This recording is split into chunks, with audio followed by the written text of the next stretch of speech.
Hi everyone, Alan here. This is take 2 of my video that I tried to do. Right, yeah, been going through some of the stories of late. Yeah, saw a video of Take a Walk on the Wild Side showing Blackpool and how busy it was. Yeah, one major story caught my attention. Central Pier. Yeah, it's going to be having something done. They're having the Ferris wheel replaced because they've decided it needs renewing, and for what they said in the article, the accessibility on there is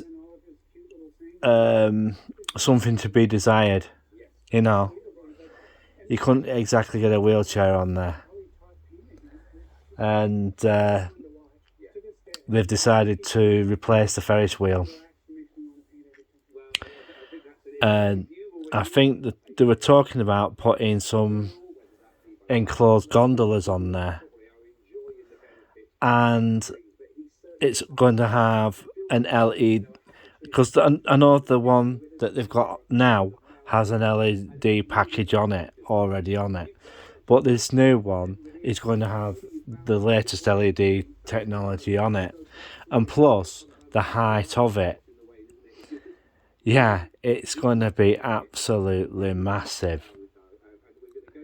In the article it said that this new Ferris wheel is going to be 160 meters high. Oh, that is one big massive Ferris wheel. It really is. Yeah, but I don't know what they're going to do with the old one. Are they going to scrap it, or are they going to sell it off? If I were them, I'd sell it off I'd sell it off if they could. But the major problem with that older model is the accessibility on it. And there is another place that is actually looking for a Ferris wheel, and that's Southport. And I think what they were saying at Southport, they want to put a Ferris wheel on the seafront. It's not exactly on the seafront, it would be more set back. What they're basically going to do at Southport is knock an old toilet block down, and it's just set back in the gardens at further up of Pleasure Land, yeah.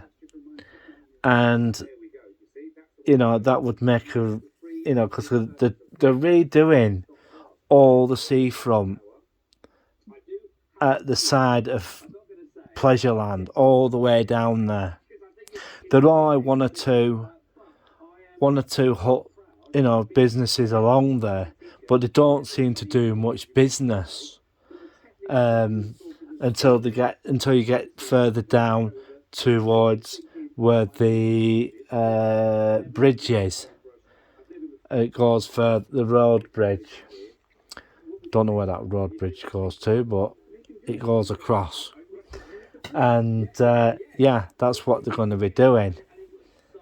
And they're going to move quite a lot of the shopping from the town to that, make it a bit more like what Blackpool does, But when this wheel goes up, you might be able to just see it from Blackpool's tallest wheel, Ferris wheel that they've got or getting. 160 metre Ferris wheel. But back to Blackpool.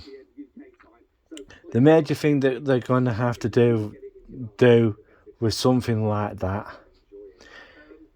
is that the winds can get pretty violent there.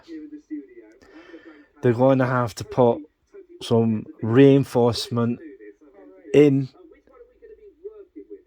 Yeah, they're going to have to put some reinforcement in so that damn thing doesn't blow over.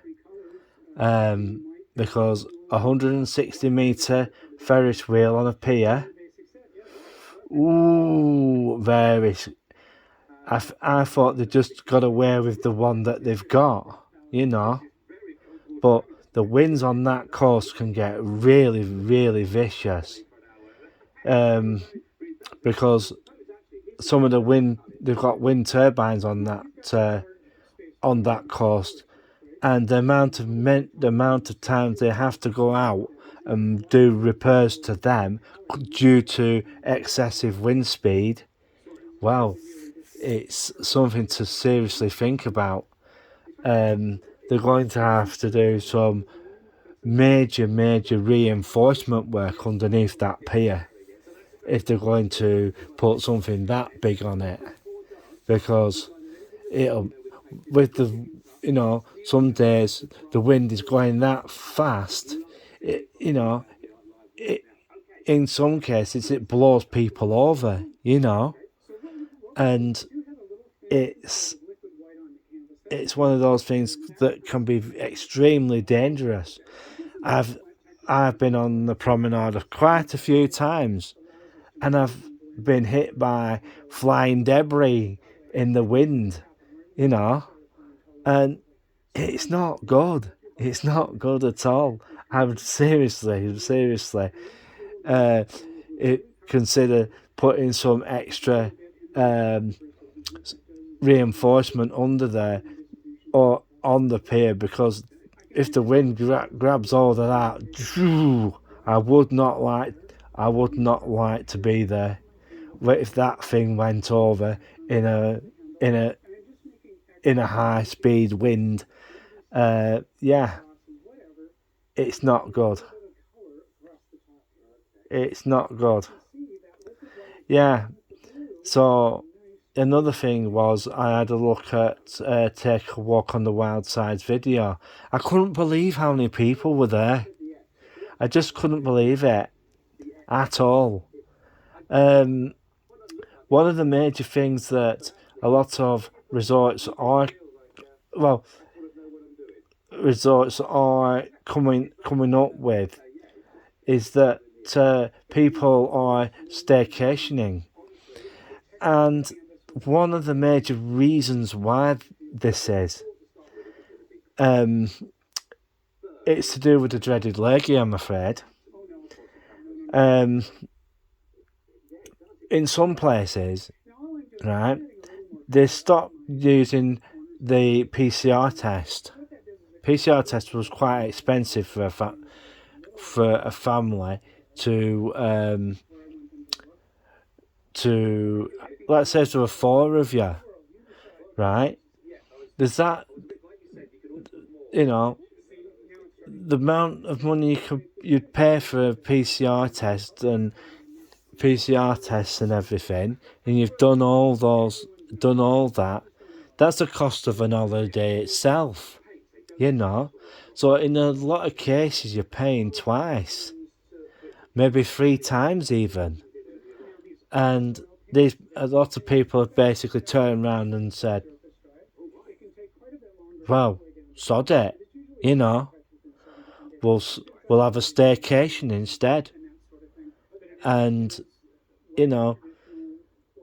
this is the reason why Blackpool was busy. And the other thing is, I had a look about some of the hotels. The Britannia hotel chain has been getting a hell of a slating, and basically they deserve it, because it's like I said in one of my other videos, that they're basically slumlords of the hotel trade. And to be truthful, if you have a hotel, don't sell it to Britannia Group, because they'll turn it into a slum, because basically they don't look after the building, they don't clean it, properly, and in a lot of cases, it's a company that is a mess. It's poorly run, and they think crap everywhere in the hotel. So in the hotel is suitable. It's the same company that runs Pontins, and everybody knows what their campsites are like. I went through some comments online, and everybody's slating Canberra Sands again. Well, all the other camps was just as bad. Just as bad. If you were to go on a staycation, Park Dean, I could recommend. And quite one or two others. But I wouldn't recommend Pontins. No, definitely not. Definitely not. That's a definite no. But people go to Pontins because it's a cheap holiday. But at the end of the day, it's not that cheap, especially if your health is concerned. People don't. The cleaning staff have no real intent to properly clean the place up. You might get the odd thing that when visitors are there, and you turn around and you say to them, "My chalet hasn't been cleaned," and you just stand outside and watch them clean it. But yeah, Take a Walk on the Wild Side video was pretty good.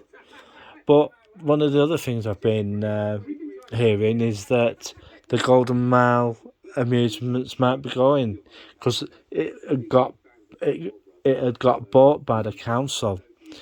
But Merlin Entertainment are basically looking at that spot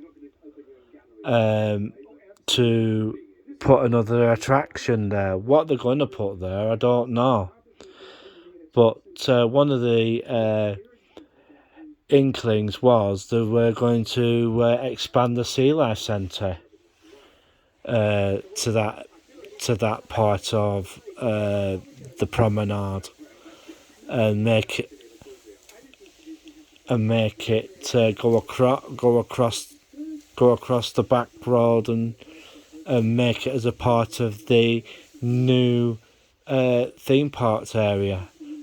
I don't know if Merlin Entertainment is anything to do with the developers of the central Blackpool development.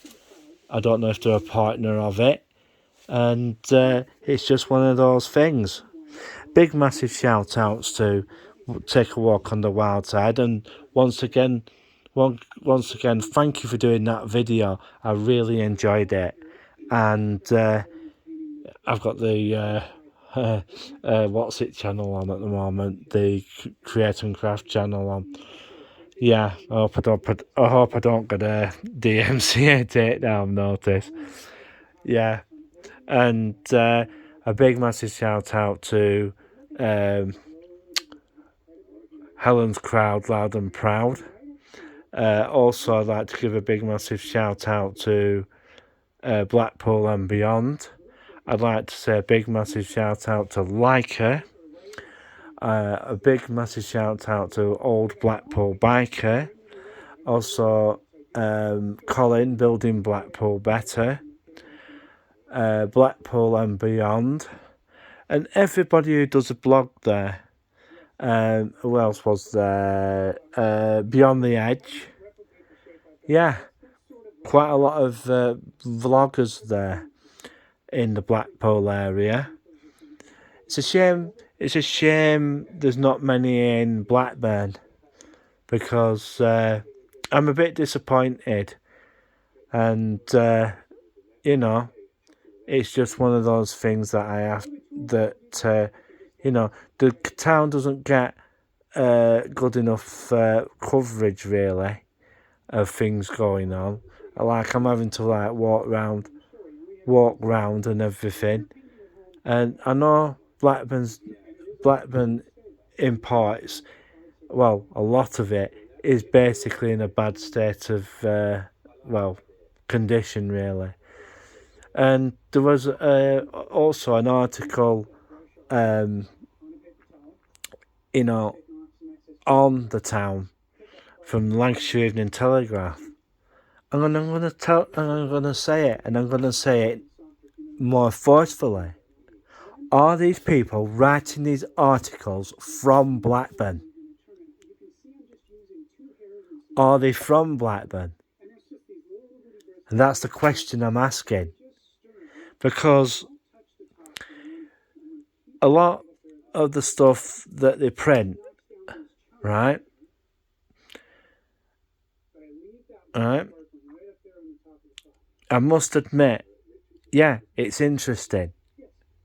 But these people from the Lancashire Evening Telegraph, are they from Blackburn?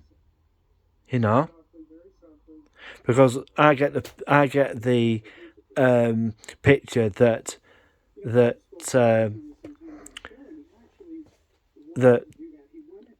they don't even live here. They don't even live in the areas that they're meant to represent, you know. And a lot of them basically come from Burnley or Bolton area, and I really do think that a lot of these these journalists from the Lancashire Evening Telegraph don't even live here.